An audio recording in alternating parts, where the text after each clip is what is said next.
we have both the overseas. Hi, everybody. So this is Pratyek, that is Sarang, and that's our special guest speaker, who's Dr. Selimova Chirala from USA, and she's finished up with a PhD, and now I'm so proud to say that she'll be joining as a professor in one of the public universities in USA.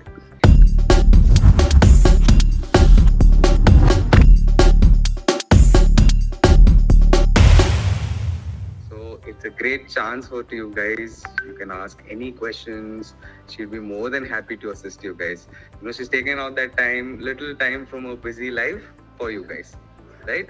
So let's take advantage out of it and gain as much as access, as much as information from her.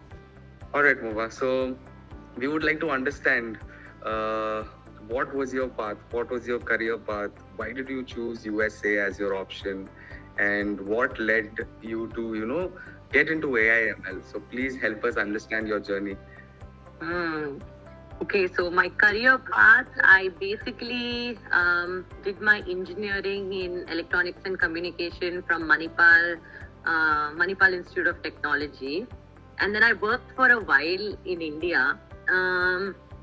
Later, I came here for masters, and the reason I moved to USA was because I think research avenues in general and opportunities are far better here when in compared to India, in my personal opinion.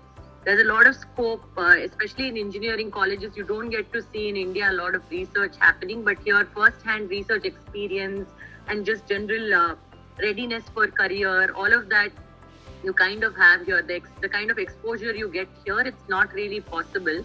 And then you, more importantly, you get out of the cycle of like rote learning, just more fun. Like to hear, it's not like the curriculum is not concentrated on getting marks or like, getting like a 99 or a 98 or 100. It really doesn't matter. I think the courses are structured very well. You have weekly assignments. It's more, you're judged based on understanding rather than a score or a number that you kind of get, right? So because of all these reasons, I moved to the US, and then I started my master's in engineering management. While I was doing that, I found optimization and AI, ML and all robotics, these kind of technologies, they are at the forefront right now, right? So that, and also I found them very challenging and interesting to work on. So that's how I made the shift to masters in AIML, and then eventually working with my professor and doing a lot of like projects, which again, like I said, here we do a lot of practical projects. Even master students do a lot of practical projects, which are like very much fun, right? So I started enjoying that, and that's how the journey to like PhD started, I guess. So that's how the whole engineering to PhD journey, came across. Yeah. Oh, amazing, Muba. How was your college life like? I understand you have such diverse crowds. Now, still you have a lot of Indians, I assume, wherever you study, right? And what's the competition like, really? I mean, like you said, the crowd is very diverse. I think lots of, in fact, the other day we went out for dinner and there were about like 2 Indians, 2 Turkish people, 2 South Americans and 2 Iranians at the dinner table. And I was sitting and I'm like, this kind of exposure you don't get in India. Competition wise, I would say obviously Indians are smart, even though I'm stereotyping. So generally Indian students who come here do very well. They excel in whatever they're doing, and especially Telugu crowd and Tamil crowd, they're known to go and do good things then after they finish their program, and they're the top scoring students.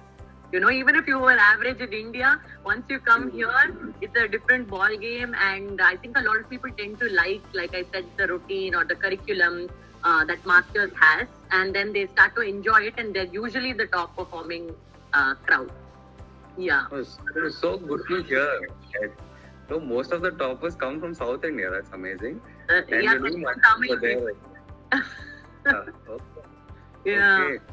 Amazing. And how was your like part-time opportunities over there? Like while you're studying, because most of our students are like, we want a part-time and we can make money for ourselves and satisfy our probably accommodation expenses. How do you manage to get a part-time? So there are few options. I think for managing expenses, one of the things that we don't do, a lot of Indians don't know this, which is when you're coming for the program, right? Like when you apply for a master's degree and you come here, even before that, you can look at each university has a page definitely on the scholarships and grants that they offer. So as Indians, we don't look into it. We just write our GRE, or some colleges GRE is waived, and you just come, right? Like you come with a heavy loan or whatever. We don't look back on scholarships, which are very accessible, and we definitely, if you apply, you will get them. It's that sort of a thing. Like when I came in, I had a scholarship for the first year of my master's, fully covered tuition because I applied for a scholarship. It's just as simple as you apply for a scholarship and you tell them why you think you deserve it, and that's it, and you get this. A lot of us don't do this, so I would highly encourage students who are coming here for masters, look at the colleges that you're applying to. They definitely have scholarships, so you have to tap into that. That is one way of making money. Then with part-time, there are two options you can do. One is on-campus employment, which is usually like you can be a student assistant or a research assistant or a administrative assistant or so forth. So I had a scholarship, but in the first 1.5 years of my master's, I worked as like a front desk assistant at my university, housing. So it's like you make enough money to sustain your needs for your rental and your food or whatever, right? Like you make enough money to sustain your needs for your rental and your food or whatever, right? Like your expense manages. For you to manage yourself for the month, that much expense you can make back with part-time opportunities. Then other than this, like you have with professors, you can collaborate. You have research assistantships and teaching assistantships, which are very available to master students, and professors are always on the lookout for those kind of opportunities. Right now, I am looking at students for my university who would be helping me with my course load and so forth, right? So all of this doesn't work out, which it will. Usually students do get part-time opportunities. All of my friends are working here in the university in some or the other kind of part-time opportunities. Even if you're finding it difficult, you can also go off campus, and there are a lot of people who work like in the food industry or retail shops or something like that, right? So you can always do that also to cover your expenses, but they are plenty, like in terms of expenses. So I would say scholarships, please look into them. As Indians, don't do it. It's very easy to get scholarships, so look into that, and don't think that you won't get it. It's not the case. You will. You apply and then you leave it, right? And then the other two things are off-campus and on-campus employment, which are also not tough to get. You just have to be on the lookout. Right. So there is opportunity to get. There is like place for getting a part-time. It's not like, hey, I'm sitting in my room, sir, please help me with part-time. No. You have to be out, right? Yeah, you just have to be out there, and mostly as Indians, we look for part-time opportunities. So if you go in these part-time opportunity places, it's mostly Indians, and you will get like a friend of yours or a senior of yours who's working in this specified post, and he might be leaving, he might be done, or they might be looking for other people. They're always expanding, right? So it's very easy to get part-time. I have not. It's only a conscious decision that if you don't want to do it and you're very comfortable with the money you have, then it's a separate story. But usually part-times are easy to get, either administrative or student assistants or research assistants or whatever. Like I said, if you try, you will get. Okay. Like I had it all throughout my the first 1.5 years I spent as a student assistant. After that, I spent as a research assistant with my professor. And since then on, it's been a research assistant or a teaching assistant. But you're always like, there's always opportunity. Okay. Yeah. And what's like an average that you make per hour, even if you get work probably in a grocery store, or if you're working in the teaching or as a graduate assistant? What's the average that you're looking at? So average, I would say it depends on where you are in the US, because the cost of living is pretty different, right? Like if you're in California versus I am in Michigan, so it's very different. Now I'm going to New Mexico, which is even more different.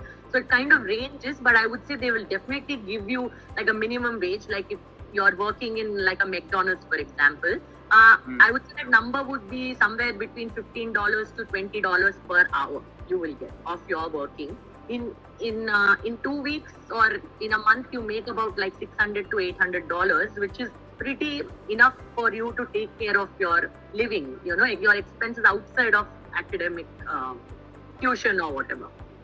Yeah. Okay. That's great. And was there anybody who? Yeah. Tell me. Sorry. The other thing I wanted to say is once you come here, you can also apply for internships, right? Like the part-time in campus is good, great. It pays you. So if you do on-campus employment, it pays you obviously better than off-campus employment. And internships are one level higher. You get paid really well in internships, right? So that could range up to like $30 to $40 per hour, like if you get an internship. So you should definitely try to do that as well. Yeah. Okay, like what are the skills that is required to get like good internships there? Because most of our students are coming from an CSE background, right? And tomorrow, if I want to get an internship somewhere, like what are they going to look into my profile? Is it going to be the skill? What skills? So the thing is, because they are coming from CSE background, I feel like they already have the foundation to set start, right? Like I came from an ECE background, so it's a little bit different. But if you come from CSE background, you already have some fundamentals that interviewers or companies would look for. Internships, what they will see is that first thing you concentrate on is the projects that you're doing through your coursework. So when you're doing your masters, first take up courses which are good, right? Like for example, math and statistics courses for CSE students, data structures and algorithms. Then you have ML related courses, in machine learning, reinforcement learning, supervised, unsupervised learning. So those are the kind of courses you have to build. It should be, and software engineering, right? These courses, if you take, one is the software side, and then the other part is the math side. So you build ML, software and math skills through your courses. Don't be afraid to take these, tough courses, or they're not very tough, but this is what you should build when you're doing your masters.